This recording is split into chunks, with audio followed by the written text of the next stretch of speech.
This episode is brought to you by Vincero Watches.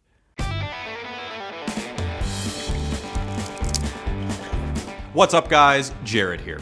If you've been following South Park and our South Park podcast, Respect Our Authority, you've probably noticed that the show feels a little different these days. Last season, South Park often explored our reactions to current events, especially outrage and despair. And while that's still front and center, this season hones in on a different feeling: resignation. So far, South Park has been showing how the modern world has overwhelmed, devastated, and just exhausted us. Do you know how hard it is being a kindergartner? We need a break sometimes. So let's get super depressed about the world in this Wisecrack quick take on the first 4 episodes of South Park Season 22. And as always, spoilers ahead. But first, a quick recap of the season so far. In episode 1, Sharon freaks out about the daily school shootings at South Park Elementary. Children were shot! They were killed at a school where they were supposed to be safe! But no one else seems to care. What else is going on? Meanwhile, Cartman is Jessica Jonesing to investigate the seemingly impossible claim that Token hasn't seen Black Panther. In episode 2, Father Maxie, now the butt of a plethora of pedophile jokes, leaves his post in a crisis of faith, only to find hope with Butters. Now, of course, a priest being best friends with a kid is a bad look, and the Archdiocese mistakenly sends out a cleanup crew to take care of the issue. Episode 3 sees South Park's resident Christmas mascot lose his position after a series of shitty ambient-fueled tweets, while episode 4 takes the Marsh family from South Park to a Colorado weed farm where Randy goes toe-to-toe with Big Vape. So what do all these episodes have in common? A few things, but we're going to start with maybe the biggest: desensitization. To understand South Park's commentary on desensitization, we have to understand the way the media contributes to and alters collective grief. Scholars Arthur and Joan Kleinman describe the way in which images of suffering are appropriated to appeal emotionally and morally to certain audiences, and how these images have become extremely important to the media. The problem, however, is that aside from just reporting on tragic events, the media commercializes victims who are taken up into processes of global marketing and business competition. When experiences turn into commodities that are leveraged by mainstream or social media to give us all the feels, something strange happens. The result is that, in the end, we become numb to the suffering of others. South Park is telling us something we already know: that it's easy to be impassioned about a thing at first, but it's equally easy to burn out. In episode 1, we see South Park beset with a plague of school shootings, during which most behave with a cold nonchalance. I got this one. Nobody seems to give a except Sharon. Are you serious? Did you not hear what your child said? Kids died at his school! Instead of listening to her pleas to think of the children, Randy and the rest of South Park believe the real issue is that she's on her period, or worse, entering menopause. You see, Mr. Marsh, menopause is almost like a super period, and it's been known to last for up to 2 years. Oh my God. And from there, episodes 3 and 4 open with gunshots at South Park Elementary, before panning over to tell the more pressing story. Desensitization is so rampant, the citizens of South Park aren't even outraged about Catholic priests molesting children. They've simply resigned to making jokes about it. The great one, Nelson. Salvation in a little boy's mouth. I'm gonna post that one for sure. Even when his son is theoretically in danger, Randy can't help but crack jokes and post them on social media. But where would priests go this late at night? To a midnight sale at Boys R Us? What'd she say? She said to a midnight sale at Boys R Us.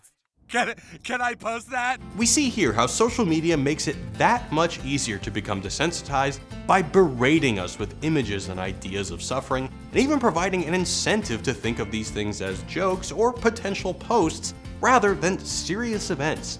In all these cases, no one even tries to make the world any better. They're too busy just trying to bear the nightmare world they're living in. So how can these horrible things be fixed if everyone has become indifferent? To be blunt, they can't. The people just become exhausted and eventually submit. No matter how much sense Sharon makes, the townspeople write her off, and eventually she becomes comfortably numb, barely reacting when her son Stan becomes the latest victim in a school shooting. It's not the end of the world. Maxie's quest to become a better priest ends the same way. He rejects the church's institutional cover-up of the kid-touching epidemic and slaughters the cleanup crew with their own Comboni, but he's also accepted that he can't save the church, nor can he expect the adults to change their behavior. All he can do is vow to do the right thing as an individual. It looks like there's not much choice but to go with the flow and accept the world as given, as horrible as it is, which is a lesson Kyle learns the hard way, courtesy of his good friend, Mr. Hankey. When everyone's favorite Christmas poo finds himself in trouble for taking Ambien and tweeting things like, "The city council members are a bunch of pussy-licking Islamists," Mr. Hankey not only refuses to admit he did anything wrong, he continues to act like an asshole. Mr. Hankey looks for help clearing his name, but no one will help him because, as Gerald says, I learned a long time ago that if you defend poop, you get stained. Finally, Mr. Hankey finds hope in Kyle, who vows to stick by his friend. Meanwhile, Strong Woman gives birth to a quintuplet of PC babies who react negatively to any violations of political correctness. Excuse me, where's the Oriental food aisle?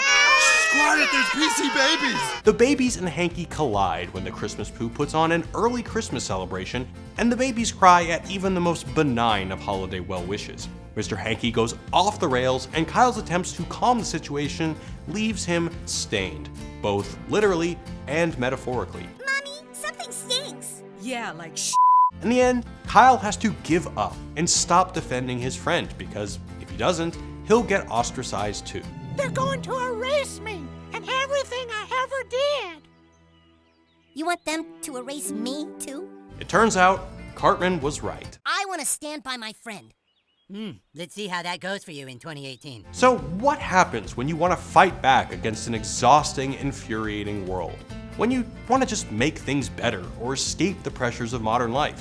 Aside from the gunshots in the intro, Episode 4 starts very differently than the others. Instead of being desensitized, we see Randy finally get riled up. After 3 episodes of hand-waving the crises around him, what possibly moves Randy to take action? A picture of a dog's butthole. Seriously? Dog's butthole? That's what we're doing now, huh? From there, he decides to abandon South Park and move on up to On a Colorado farm. where he can live a life of integrity. There, he starts growing weed, but refuses to participate in the progress promised by executives at Big Vape, thereby pitting his integrity against their concept of progress. Didn't your mommy teach you it doesn't pay to mess with progress? Yeah, she taught me something else, too. If you're gonna fight for your integrity, don't forget to bring a towel. Of course, this is funny because Randy really has no integrity to speak of. His homespun style doesn't come from growing up on a farm or being born into the life. It's just a random choice a guy in a small town made. His accent is a clear affectation that he picks up and drops on a whim. Yeah, whatever. All you're doing is blowing smoke. Sorry, fruity steam, pussy. What happened to your accent? He even uses the language of integrity as an advertising device at the end of the episode. Made with a little Colorado integrity. In the end, his integrity nonsense is made of the same stuff as the claims to progress that Cartman and the vape executive make. You can be a part of progress, or you can get run over by it. Just as integrity is a costume Randy puts on to sell the Jungle Kush, progress is just an advertising device. It's an excuse to move a product with flavors that target children. Relax, bitch. Try some gummy bear surprise. In South Park, even the attempts to heal such an exhausting world, whether through progress or integrity, are totally self-serving and full of shit. But what does integrity even mean? Well, to hear us try to hash it out, check out our South Park podcast, Respect Our Authority. Links in the description. And as you guys may have noticed, I've dialed it up a little bit today with this little bad boy, a Vincero watch. It's actually been years since I've owned a watch, but I gotta tell you, now that I got this Vincero, I'm digging it. Especially since I'm trying to stop being glued to my freaking phone. Vincero watches have a distinct look and quality feel that will take your look up a level. If you're bored with cookie-cutter department store watches, you'll like Vincero's bold and daring designs, and the quality is top-notch. Vincero's philosophy is to focus on impeccable craftsmanship. Their product isn't about a bunch of fancy specs or slick marketing, it's all about creating watches with meticulous attention to detail and a commitment to quality. And the best part is, you don't even have to be rolling in dough to get one like this. All this elegance is available to you at an accessible price. But don't take it from me. Let the numbers speak for themselves. Vincero just received their 12,000th 5-star review. So head to vincerowatches.com/wisecrack and use the promo code Wisecrack to get 15% off your first order. When it comes to dressing for success, I'll take a shot with a company whose name literally translates to I will win. So check them out for yourself, click here or the link in the description and use the promo code Wisecrack for 15% off your first order. And as always, thanks for watching guys. Peace.